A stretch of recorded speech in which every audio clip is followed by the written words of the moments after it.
Good morning. I hope you're all doing well. Hope that you've survived this pandemic that is going to apparently kill us all. No, for real, I'm about to lose my mind. I'm so bored. So I've decided I'm going to start lecturing to you all and trying to upload these to you. And hopefully it's more traditional and help you understand things and figure it out. So today, I want to talk about classification and taxonomy. And it all kind of starts at the top with a guy named Linnaeus. Linnaeus was a Swedish dude.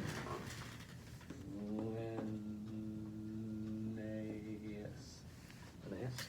He was one of those old fuddy-duddies that had, the big poofy wigs and the curls and the white, He was a botanist, and he studied plants all the time.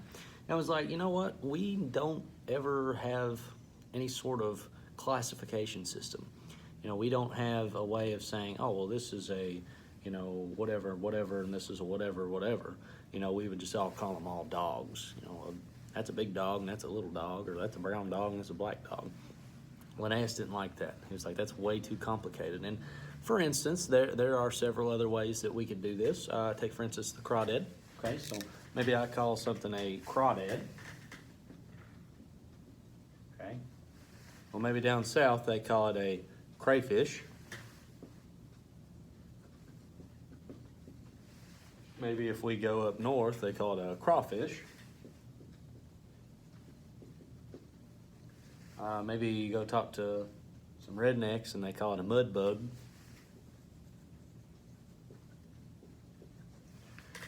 Maybe you go to Australia and they call them yabbies in Australia.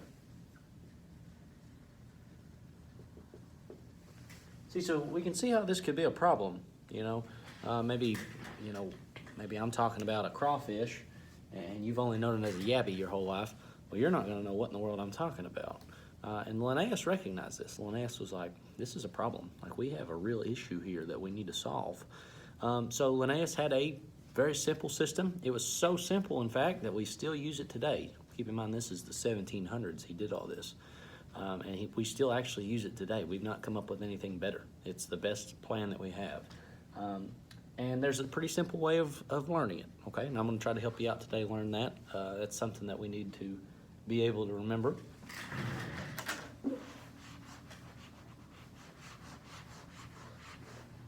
So let's say that I am, trying to remember the order of classifications. There is a mnemonic for that.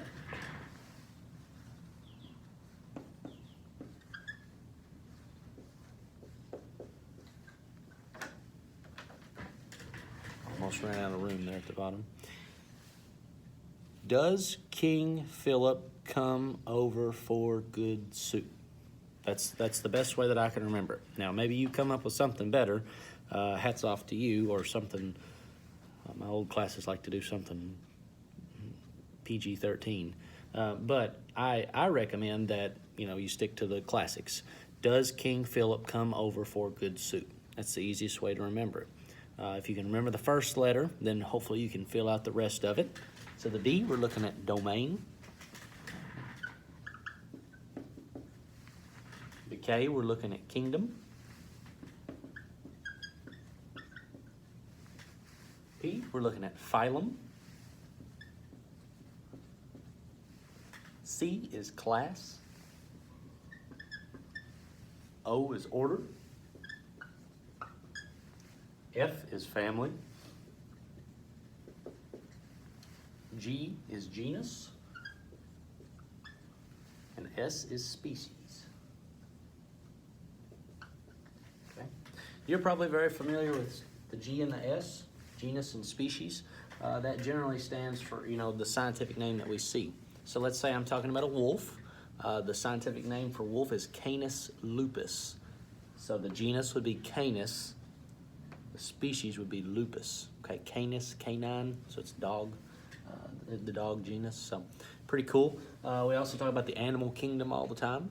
There are several different kingdoms. We'll learn about that more later in the week. But right now I want you to be able to remember this.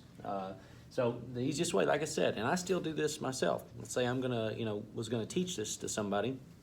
I would have to write down the first letter of each of these. I'd have to say, Does King Philip come over for good soup? And then I would have to fill in the blanks from there, because I can't remember it right off the top of my head. That's why we have the mnemonics. So this is a really quick, easy system of learning. And like I said, the whole reason that we do this is because we don't want to get mixed up. I don't want to say, well, look at them mud bugs, and then somebody else say, well, I don't know what a mud bug is. That's a yabby to me. Well, we'll just say, Cambarus clarkii or Cambarus robustus. That's the scientific name. I know exactly what they're talking about, and there's no doubt or confusion there whatsoever. So I've got a little packet attached with this, a little worksheet for you. You can work on it. It should be pretty easy. It's not going to take you very long. I will try to have another one of these probably later in the week. Probably tomorrow I'll have you just another worksheet or something to work on to kind of make sure that we've got this down. And then I'll probably post another one of these on Thursday so that we can stay in touch. As always, I hope you're safe, hope you're sound. Can't go to restaurants anymore. You'll have to order takeout and bring it in now. But stay full, stay safe, and I will hope to see you very soon.